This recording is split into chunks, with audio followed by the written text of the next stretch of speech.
ये आकाशवाणी रायपुर है। प्रादेशिक समाचार बुलेटिन के साथ मैं निशा नैयर।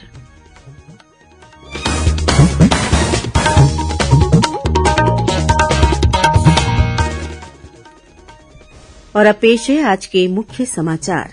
प्रधानमंत्री ने 15 से 18 आयु समूह के बच्चों का कोविड टीकाकरण 3 जनवरी से शुरू करने की घोषणा की। स्वास्थ्य कर्मियों, अन्य रोगों से ग्रस्त मरीजों के अलावा 60 वर्ष से ऊपर के लोगों को 10 जनवरी से एहतियाती डोज। मन की बात कार्यक्रम में प्रधानमंत्री ने लोगों से कोविड और ओमिक्रॉन के खिलाफ लड़ाई में किसी तरह की कोताही न बरतने की अपील की। केंद्रीय कृषि मंत्री ने कहा कि कृषि सुधार कानून फिर से लाने का सरकार का कोई प्रस्ताव या विचार नहीं। और प्रदेश के उत्तरी भाग में 28 दिसंबर को कुछ स्थानों पर हल्की से मध्यम और पश्चिमी भाग के 1-2 स्थानों पर हल्की बारिश होने की संभावना।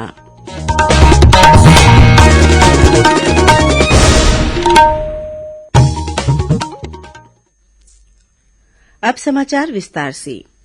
प्रधानमंत्री नरेंद्र मोदी ने 15 से 18 वर्ष के बच्चों का कोविड टीकाकरण अगले महीने की 3 तारीख से शुरू किए जाने की घोषणा की है। कल रात राष्ट्र के नाम संबोधन में उन्होंने कहा कि इससे न केवल कोविड के खिलाफ देश का संघर्ष मजबूत होगा, बल्कि स्कूल और कॉलेज के विद्यार्थियों की स्वास्थ्य रक्षा में भी मदद मिलेगी। प्रधानमंत्री ने कहा कि स्वास्थ्य कर्मियों और अग्रिम पंक्ति के कोरोना योद्धाओं ने महामारी से संघर्ष में बड़ी भूमिका निभाई है। इसीलिए सरकार ने निर्णय लिया है कि 10 जनवरी से इन्हें एहतियाती डोज लगाए जाने की शुरुआत होगी।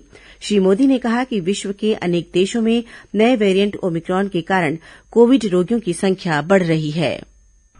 आप सभी 2022 के स्वागत की तैयारी में जुटे हैं, लेकिन उत्साह और उमंग के साथ ही ये समय सचेत रहने का भी है।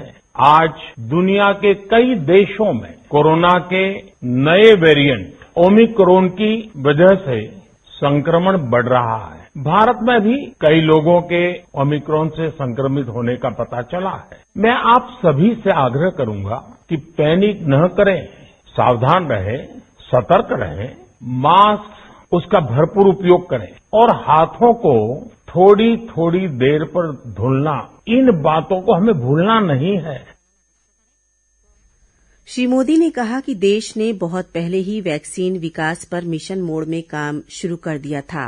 उन्होंने कहा कि लगभग 90% पात्र आबादी को पहली डोज और 61% से अधिक को दोनों डोज लगाई जा चुकी है। उन्होंने कहा कि विश्व का पहला डीएनए टीका नेजल वैक्सीन जल्द ही भारत में मिलने लगेगी।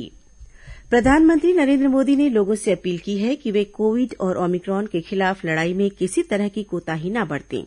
आकाशवाणी से मन की बात कार्यक्रम में श्री मोदी ने कहा कि वैज्ञानिक कोरोना के नए वेरिएंट ओमिक्रॉन का अध्ययन कर रहे हैं और हर रोज नए आंकड़े सामने आ रहे हैं। नए वेरिएंट से संघर्ष में देश के लोगों की स्व जागरूकता और स्व अनुशासन की शक्ति का महत्व उजागर हुआ है। प्रधानमंत्री ने कहा कि प्रत्येक व्यक्ति के प्रयासों के कारण ही हम इस महामारी पर काबू पाने में सफल रहे हैं। उन्होंने कहा कि विश्व के अन्य देशों से तुलना करने पर हमें भारत के टीकाकरण के आंकड़ों पर गर्व होता है।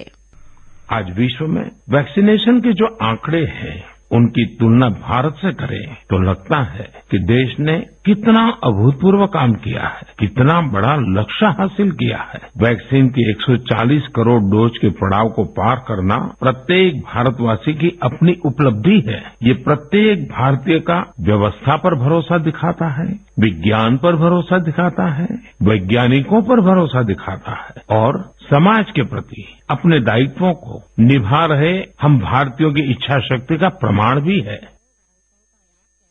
प्रधानमंत्री ने घोषणा की कि वे परीक्षा पे चर्चा का आयोजन करेंगे और इस कार्यक्रम के लिए पंजीकरण 28 दिसंबर से शुरू होंगे। केंद्रीय कृषि और किसान कल्याण मंत्री नरेंद्र सिंह तोमर ने कहा है कि कृषि सुधार कानून फिर से लाने का सरकार का कोई प्रस्ताव या विचार नहीं है। श्री तोमर ने कहा कि प्रधानमंत्री नरेंद्र मोदी ने किसानों का मान रखने के लिए कृषि सुधार कानून वापस लेने का निर्णय लिया है। उन्होंने कहा कि केंद्र सरकार ने बीते 7.5 वर्षों में किसानों के कल्याण और कृषि क्षेत्र में सुधार के लिए कई ऐतिहासिक कदम उठाए हैं। श्री तोमर ने कहा कि स्वामीनाथन कमेटी की अनुशंसाओं को किसानों के हित में लागू करने का कार्य केंद्र सरकार ने ही किया है। भारत बायोटेक के कोविड टीके कोवैक्सीन को 12 से 18 वर्ष के बच्चों में आपात उपयोग की अनुमति मिल गई है। भारत बायोटेक ने कहा कि कोवैक्सीन को इस तरह तैयार किया गया है कि वयस्कों और बच्चों में इसकी समान डोज लगाई जा सकती है।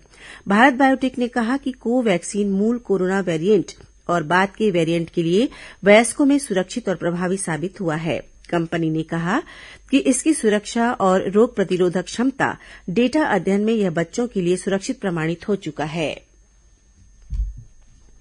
मुख्यमंत्री भूपेश बघेल आज धमतरी जिले में आयोजित परख कबीर सत्संग मेला और युवोदय कार्यक्रम में शामिल हुए। मुख्यमंत्री ने इस अवसर पर सत्संग भवन सह ध्यान कक्ष और मनन वाटिका का भूमि पूजन किया। इसके अलावा सद्गुरु अभिलाष साहिब वाचनालय का लोकार्पण भी किया।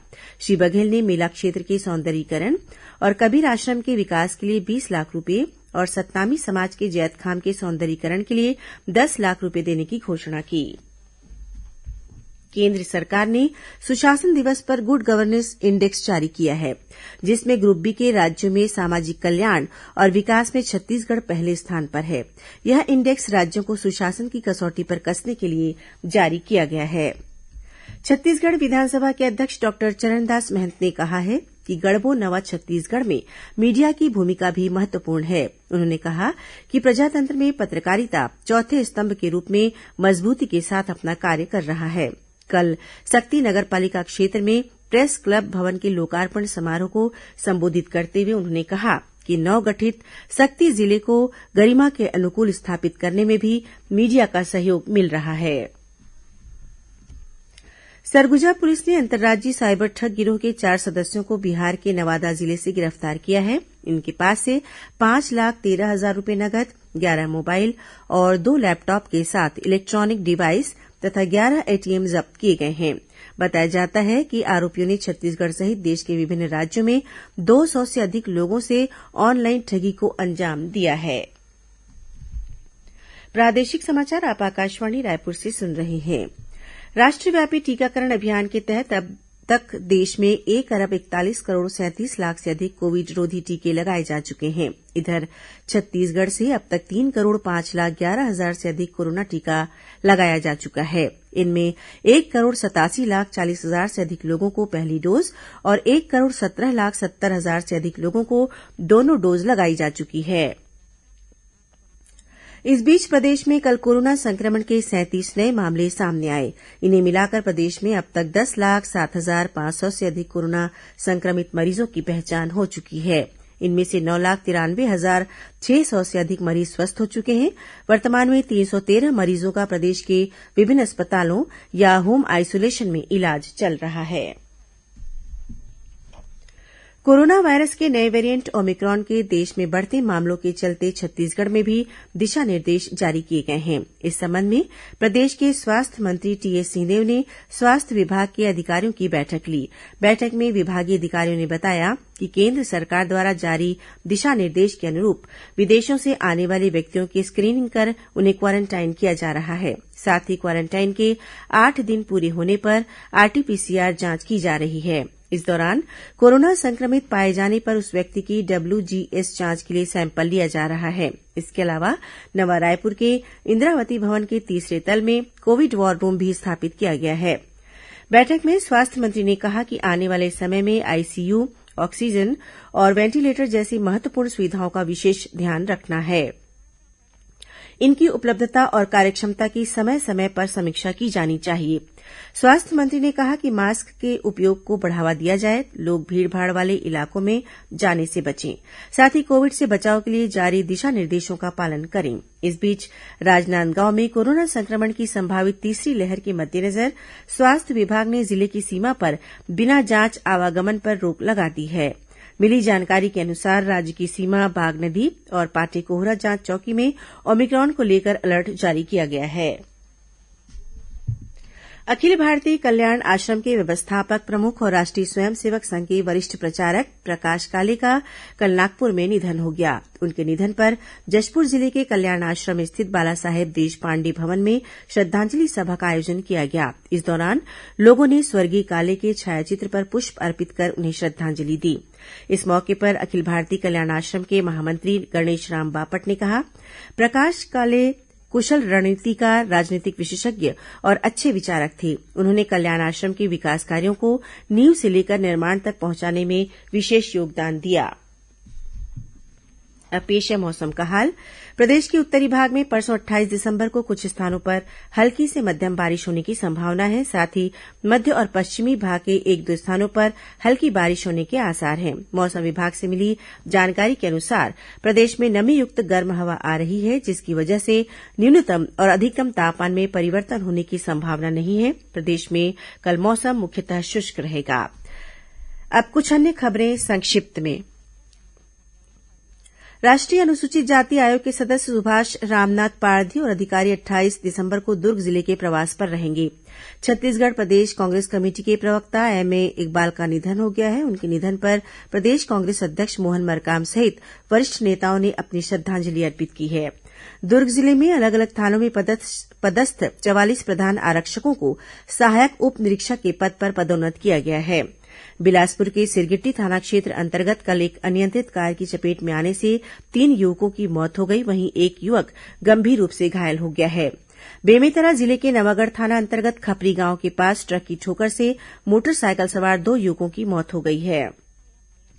नेपाल में हुई एशियन सॉफ्ट बेसबॉल प्रतियोगिता में राजनांदगांव की पल्लवी और लुकेश्वरी ने स्वर्ण पदक प्राप्त किया है। इन दोनों ने छत्तीसगढ़ की ओर से टीम में प्रतिनिधित्व किया और मुंगेली में आयोजित शतरंज स्पर्धा में 15 जिलों के 100 खिलाड़ियों ने भाग लिया। इस दौरान विजेता खिलाड़ियों को ट्रॉफी देकर सम्मानित किया गया। चयनित खिलाड़ी राष्ट्रीय स्पर्धा में छत्तीसगढ़ का प्रतिनिधित्व करेंगे। अंत में मुख्य समाचार एक बार फिर। प्रधानमंत्री ने 15 से 18 आयु समूह के बच्चों का कोविड टीकाकरण 3 जनवरी से शुरू करने की घोषणा की। स्वास्थ्य कर्मियों, अन्य रोगों से ग्रस्त मरीजों के अलावा 60 वर्ष से ऊपर के लोगों को 10 जनवरी से एहतियाती डोज। मन की बात कार्यक्रम में प्रधानमंत्री ने लोगों से कोविड और ओमिक्रॉन के खिलाफ लड़ाई में किसी तरह की कोताही न बरतने की अपील की। केंद्रीय कृषि मंत्री ने कहा कि कृषि सुधार कानून फिर से लाने का सरकार का कोई प्रस्ताव या विचार नहीं। और प्रदेश के उत्तरी भाग में 28 दिसंबर को कुछ स्थानों पर हल्की से मध्यम और पश्चिमी भाग के 1-2 स्थानों पर हल्की बारिश होने की संभावना। इसी के साथ प्रादेशिक समाचार बुलेटिन समाप्त हुआ। नमस्कार।